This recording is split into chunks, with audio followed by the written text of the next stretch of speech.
Kick the flow, kick the flow, kick the flow, kick the flow, kick the flow. She's not the children.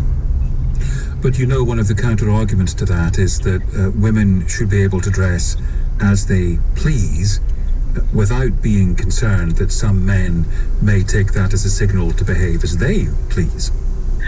I would argue that actually, when do you ever see men wearing skimpy outfits? You don't. They don't feel the need to dress that way. You know, you see women dress like that to impress people. I don't think women dress like that to feel good about themselves. I think it's to get the recognition from others. And you don't see that in men as a species, certainly not with my 4 sons. You know, they might change their t-shirt, but they're not wearing anything particularly explicit. And that's not the experience I've had with my daughters. And I think society as a whole should treat all children equally. And I don't feel that the images that children between the ages of 8 and 12 see are very healthy for women. I don't think that they are unhealthy for men, but I think the images of women is the thing that really impacts how they feel about them. Nicola, thank you. 0345 6060 973. I will carry on this conversation between now and 7 o'clock. Do be part of it. You can also text 84850. Now, at 6:30, here's Thomas Watts with the news. The Metropolitan Police has been backed by the watchdog over its handling of the Sarah Everard vigil in South London earlier this month. Inspectors found officers were not heavy-handed, but the event was a PR disaster that damaged public confidence. A coroner has urged the government to begin a public inquiry into the pandemic at the inquest of a pregnant nurse who died with COVID-19. Mary Ajapong, who was 28, died after giving birth at Luton and Dunstable Hospital in April. The head of the World Health Organization has warned his own expert study into the origins of COVID-19 is not extensive enough. Dr. Tedros Adhanom Ghebreyesus says there needs to be further assessment of whether a lab leak was to blame. Further spells of rain in northern Scotland and parts of Northern Ireland. Dry and clear across England and Wales.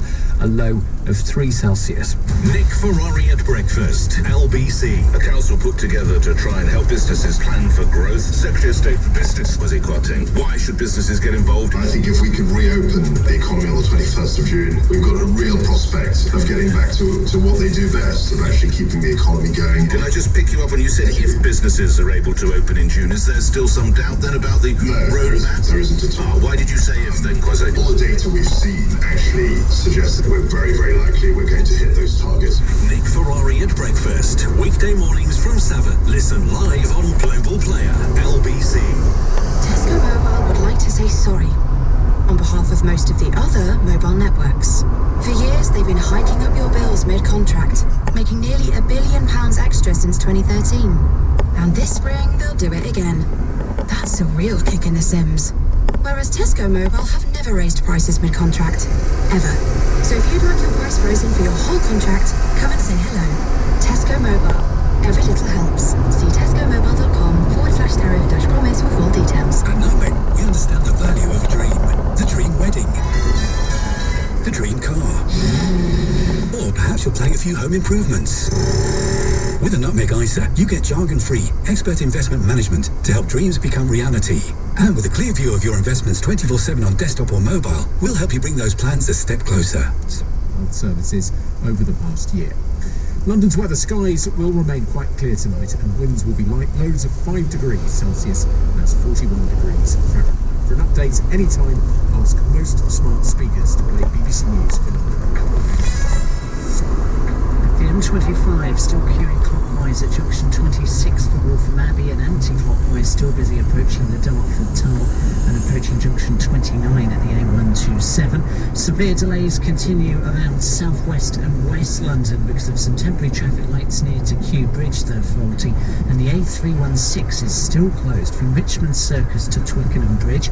The Woolwich Ferry now running again after the tide was high earlier on. Delays of 20 minutes or so for trains in and out of Waterloo because of a signal failure. Severe delays now for the trams, finally back running again in Croydon, but also severe delays on the Hammersmith City line tonight. Travel just said. BBC Radio London. The whole London sport.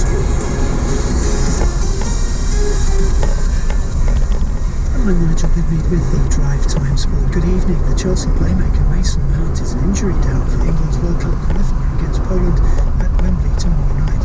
After taking no part in today's training session, Mount has started the last 7 England games and scored in Sunday's 2-0 win in Albania.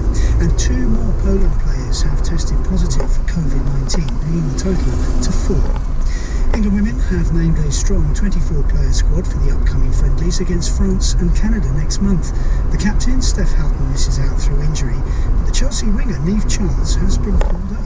The England interim manager is Hager Easing. I see the talent, the physicality that she has shown now growing into the game due to injury in Chelsea. She came on in the Champions League game, played more and more minutes in those games, and I'm excited to bring her in. To see her in our environment was important for me. And Chelsea play Wolfsburg tomorrow in the Women's Champions League quarter-final second leg, with the Blues leading 2-1 from the first leg. And on Saturday we'll have full match commentary of the Women's Super League game between Reading and relegation-threatened West Ham United. Finally, the English Football League has appointed its first female referee. Rebecca Welch will be in charge of Monday's League 2 match between Harrogate and Port Vale. BBC Radio London. This is Daisy Tube. Hi, I'm Jay Cousin. I am Meg Ella. Lockdown Living Room Lives. Our way of giving back to you some of the live music you're craving. Suggesting action. Well, here we are. I'd love to know what your experience of it is. 0345 6060 973. I made a safeguarding concern regarding a teacher at a private school last year. I was told repeatedly that